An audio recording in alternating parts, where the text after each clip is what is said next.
This is the Bowzi tribe. Hidden in the most remote jungle on Earth, they have lived for thousands of years completely cut off from civilization. And yes, they eat humans. How did human taste? It tastes like crocodiles. Crocodile? Yeah, like caswar. Today we are going to know how and why they do it. We don't break the rules. One mistake, then we will be eaten anytime. And reveal everything there is to know about this fascinating and extremely dangerous tribe. They want to taste, maybe this taste is different. They kill and then taste. This is not a joke. And their human eating practices. The Bowzi didn't eat people because they were hungry. They ate their enemies for a completely different reason. In Papua Island, where the Bowzi are located, there are hundreds of rival tribes that have been at war for generations. Territory disputes, revenge killings, blood feuds passed from father to son. And in this world, the Bowzi found the ultimate weapon. Not spears, not poison, but fear. He's scared. Scared with go visit to another people and other tribes. He's scared that they will kill him. Yeah. When Bowzi warriors defeated an enemy tribe, they didn't just kill them. They consumed every part of the body. It was the final act of dominance. By eating their enemies, they believed they were taking their power and completely destroying their spirit. No burial, no afterlife, nothing left. Here's how it worked. After a successful raid, the warriors would bring the bodies back to camp. Bring the heads and they put the heads of the person on the stone. Later on they get a skull and go and put it in the spirit house. They'd cook them over open fires, the same way they'd prepare a wild pig. The meat would be roasted and shared among the victorious fighters and their families. One elder who participated in these rituals described the taste plainly. But this wasn't about the taste. It was psychological warfare. Word would spread to neighboring tribes. The Bowzi eat their enemies. That reputation alone kept rival clans terrified of crossing into their territory. For centuries, it worked perfectly. The practice had rules, though. The Bowzi only ate outsiders, never their own people. Anthropologists call this exo-cannibalism, consuming enemies from outside your group. Some other tribes in Papua practiced endo-cannibalism, eating their own deceased relatives as a sign of respect. That tradition actually caused a brain disease called kuru that spread through entire communities. But the Bowzi? They only ate the enemy. These weren't random acts of violence either. The cannibalism was tied to specific events: a killed clansman, a territory invasion, an insult that needed answering. A local guide whose father was a Bowzi warrior explained it simply: if not fight them, the enemy will attack any time. So they fought. And when they won, they sent the most terrifying message possible. The cycles of violence could last generations. Your grandfather killed someone from another tribe, so now that tribe's grandchildren have to kill you. It's revenge that never ends. The guide described his father's generation this way.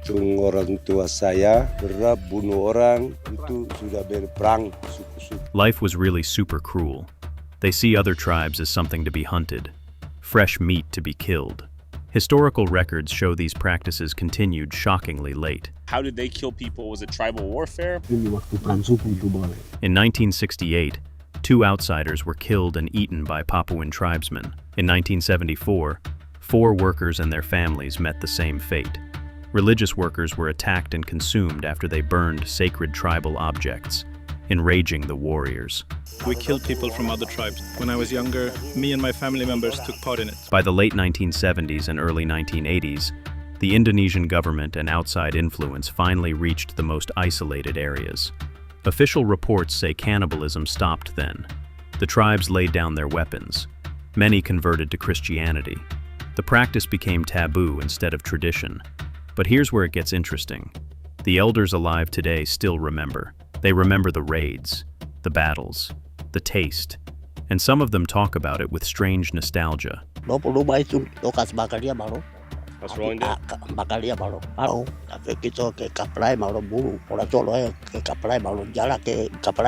He's even heard rumors about places in the world where you can buy human body parts on black markets. A head for $1,000, he was told. To understand the Bowzi, you need to understand their home. They live along the upper Mamberamo River in West Papua, a 670-kilometer waterway in the middle of rainforest. This region is called Indonesia's Amazon. swamps, rivers, and jungle so remote that only a few hundred bowzi still live the traditional way. The tribe is semi-nomadic, meaning they don't stay in one place. They move in small family groups, following the seasons and the migration of game. When they set up camp, they build temporary shelters from branches, palm leaves, and vines. These houses can be taken apart quickly when it's time to move again.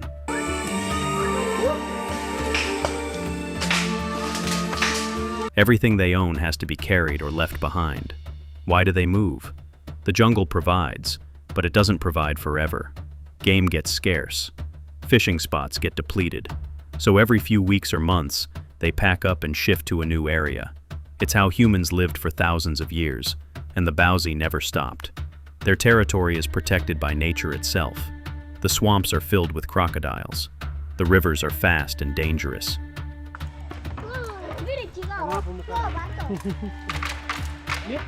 Mosquitoes carry malaria. Leeches cover every surface. It's a natural fortress that kept outsiders away for centuries. Even today, reaching the bowzi requires days of travel by boat through waters where one wrong turn could be fatal.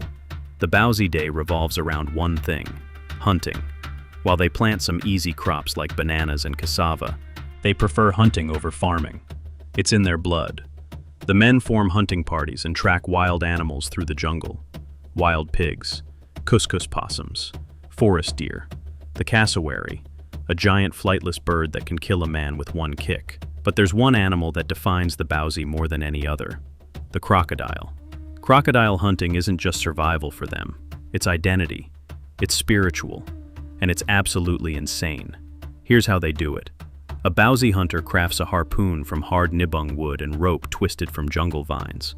Then he dives underwater, straight into the crocodile's lair. In murky water, in the dark, waiting for the perfect moment to strike. The rule is simple: attack only when the crocodile's eyes are closed. Did you get it? That was vicious. The hunter drives the harpoon into the reptile, and then it's a fight.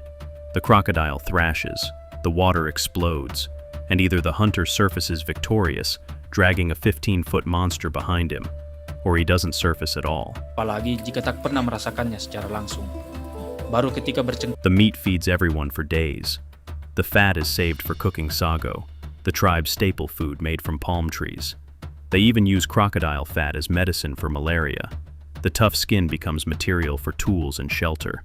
But the most important part is the head. The bowzi believe the crocodile's skull holds spiritual power. The successful hunter keeps it as a trophy, a legacy of strength that connects him to the animal's spirit. It's not just about bravery. By honoring the crocodile, they're honoring the jungle itself. They believe they absorb the animal's power and courage. After the hunt, the tribe gathers to cook. They roast meat over open fires, smoke fish on racks, and prepare sago porridge in wooden bowls. There are no tables, no plates, no utensils, just fire, food, and family. At night, they sleep in their temporary shelters. Some use hammocks woven from vines. Others sleep on platforms raised off the ground to avoid snakes and insects. The jungle never gets quiet. Frogs croak, insects buzz. The bowzi have something most tribes don't: a language you can whistle.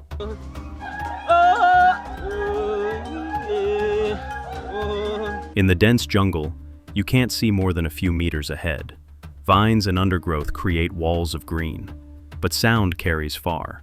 So the bowzi developed a way to communicate across long distances without alerting animals or enemies. They whistle their language. It's not simple signals, it's actual language. Complex messages conveyed entirely through melodious whistles that sound like bird calls. Two hunters can coordinate an entire strategy through whistles. A scout can report the location of game. A family member can warn about danger, all without saying a word. Linguists who've studied the bowzi language confirm it works. The tribe can whistle full sentences, questions, commands. It's perfectly adapted for jungle life. When you hear eerie, beautiful whistles echoing through the trees, it's not a bird, it's the bowzi talking. When a boy comes of age, he must prove himself as a hunter. His first successful crocodile hunt is a rite of passage. The elders watch, the tribe waits. If he succeeds, He's celebrated as a man. If he fails or shows cowardice, he brings shame to his family. The pressure is intense. The bowzi also have deep spiritual beliefs tied to nature. They believe the jungle is alive with spirits of ancestors, spirits of animals. The bowzi have other fascinating details that set them apart. They have incredible navigation skills. The jungle all looks the same to outsiders, but they can read it like a map. They know which insects signal water nearby and which animals indicate danger. Their shelters are architectural marvels in their own way. Built from materials found within a few hundred meters, these structures keep out rain, provide ventilation, and can be assembled or disassembled in hours. They're temporary, but they're effective. Anything is possible. So here's my question for you. If you could ask the bowzi tribe one thing, what would you ask? Drop it in the comments. And if this story fascinated you as much as it did me, subscribe, and I'll make more videos about these hidden and fascinating tribes.